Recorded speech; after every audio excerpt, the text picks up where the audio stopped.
Problemi madh. Problemi ka që s'punon.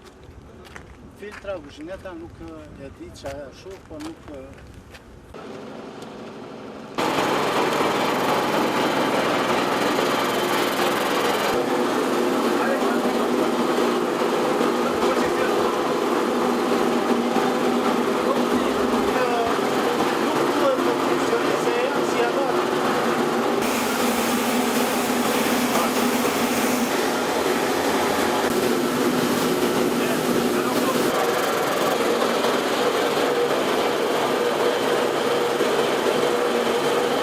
nuk na njojnë as prona, as gjë për gjëri, na kanë lënë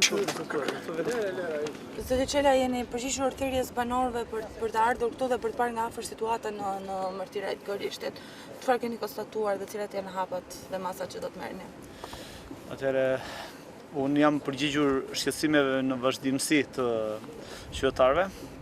Në këtë rast konkret kemi një situatë që ju konstatuat dhe vetë problematikën me frymarrjen për shkak të aromës mjaft të rëndë të hidrokarbureve dhe të tymit të asaj gjë që s'duhet funksiononte fare.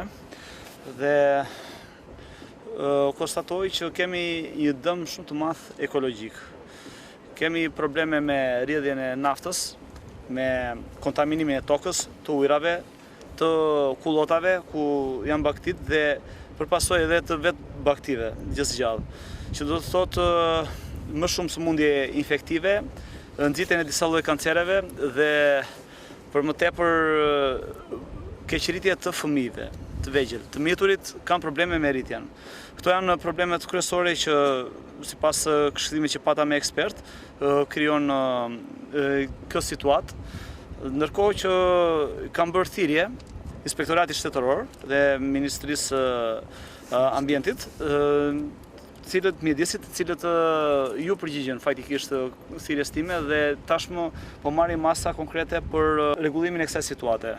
Nëse vëreni në krahun mbas meje, janë dy godina. Njëra është godina e vjetër që është aktive, por që s'duhet të ishte absolutisht, është në punë, dhe në objekti i ri, i cili shërben si kaldaj për përpunimin e naftës, është jashtë funksionit. Ky është kulmi i kulmeve dhe po flasim për një ndërmarrje që tashmë menaxhohet nga shteti. Kjo është një gjendje që duhet të marrë fund. Cilat janë hapat ligjore që do të ndiqni? Shpresoj që Inspektorati Shtetëror të marrë masat e veta për të nxjerrë përgjegjësit, për të marrë masat administrative, por edhe penale. Ndërkohë, Ministria e Energjetikës nga ana e saj duhet të rregulloj këtë situatë, mos na kthehet ky vend si zharzë. Dhe mos të çojnë banorët e kësaj zone përpara Ministrisë së Energjetikës që ata të vjenë në lëvizje. Po për neve nuk kujdesohet njeri dhe nuk na zën që je gjallë apo si je gjallë. Faleminderit deputetit që na vinë edhe dëgjon fjalën ton, po zbatimin nuk deri tani nuk kemi gjetur në një rregull që të çohet edhe drejta jon të na çohet të shikohet. Ku vjen derdhjet e naftës? Derdhjet e naftës kalojnë nëpërmjet tubove në rezervorin e hapur përpara nesh dhe në lum në det përfundojnë që këtea. Gjitha tokat tu ju thoni që janë të gjitha të kontaminuara, të gjitha të ndotura? Të gjitha të ndotura me bakterie. Atëherë falenderojmë zotin deputet që na ndodhet sot këtu, se para një viti e gjysmë kanë bërë indenacim polici, më kanë ngordhur disa bakti, edhe asnjë s'më është ngjitur pranë. Biles më kanë kërcënuar për të futur në burg. Edhe sot prapë vazhdojmë akoma me këto probleme, edhe sot do t'ja di njëri.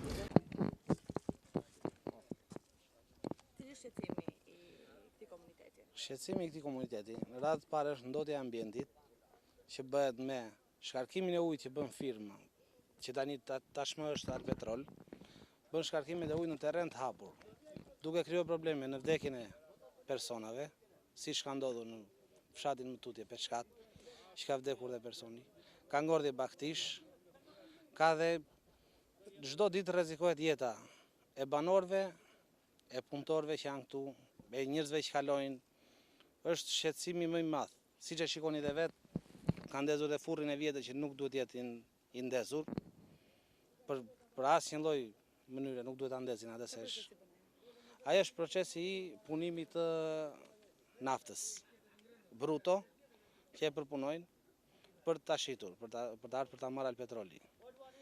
Dhe kanë furrin e ri, por nuk e vën punë se ka kosto më të lartë. Për kosto? Për kosto. Veç për kosto, se furri i ri është tjetër këtu. Dhe deri tani me atë furrë janë shpunuar. Dhe nuk e di se si do veprojmë. Ne kemi bërë peticion dhe do të vazhdojmë në protesta, në bllokimin e punës dhe në gjitha. Shoqë gjitha ndej tokat janë të kontaminuara, ku derdhen Gjitha, derdhen në terren të hapur, shkojnë në lum. Ja tek është Vjosa, është ajo atje. Dhe siç e shifni këtu poshtë, kjo depoa ditën mbushet dhe natën zbrazet. Po të vish në orën 9 darkës, japin urdhin e japin me gojë, me telefon, nuk japin gjë me shkrim se kanallet se marrin dhe përgjegjësitë pastaj më vonë. Për ta derdhur në lum. Për ta derdhur në lum. Kjo shkon e gjitha në lum, shifni, çfarë shifni aty? Tani është zbrazur mbrëm natën. Se unë isha 10 dije para dite këtu dhe ishte plot. Dhe i njëjti proces pune është çdo ditë. Falenderojmë mediat dhe deputetin Flamur Çela dhe ne kemi bërë dhe një peticion tjetër që ditën e hënë ne do ta bllokojmë procesin e punës këtu. Do të vazhdojmë në protesta se kemi kohë që po merremi dhe Atëherë ju jeni banor i zonës? Po dhe unë jam banor i zonës. Asnjë nga zona këtu si e tha dhe kryeplaku nuk është i trajtuar me tokë sipas ligjit 7501. Tani ne kemi bërë disa kërkesa, deri ditën e hënë presim përgjigje. Nëse nuk na plotësohet asnjë kërkesë sepse nuk kemi 50%, 70%. Kërkesat janë gjitha të lishme dhe i duam 100%. Jemi brenda kuadrit ligjor dhe kuadrit të ndërmarrjes, për sa i përket punësimit. Cilat janë kërkesat që keni parashtruar? Ne kemi parashtruar e parash mos të derdhet ose të shkarkohet si e quajnë juve ujë në ambientet të hapura, në terren të hapur, por të bëhet injektimi sipas ligjit dhe procedurave bazë. Asgjë të jashtëligjshme. E dyta kemi kërkuar punësimin. Janë kuotat e fshatit ton janë shumë të pranueshme për ndërmarrjen. Këta abuzojnë, si e tha dhe kryeplaku, me banorë të zonave përreth. Nuk kanë lidhje me këtë pjesë.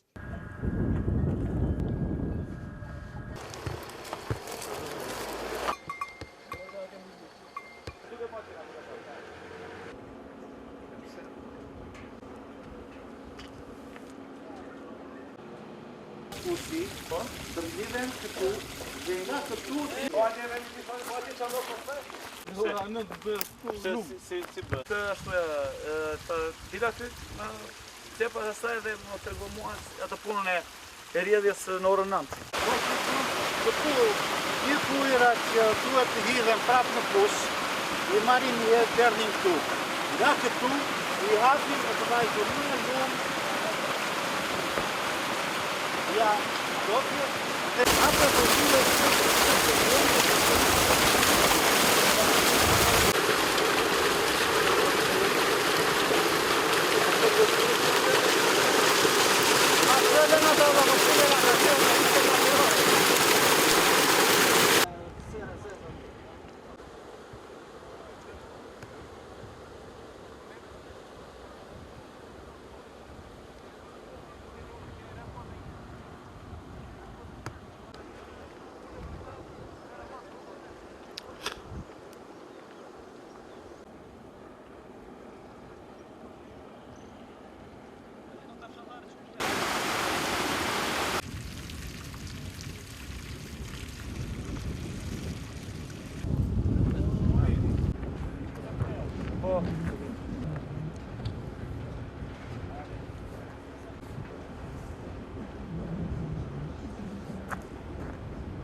të simpatisë.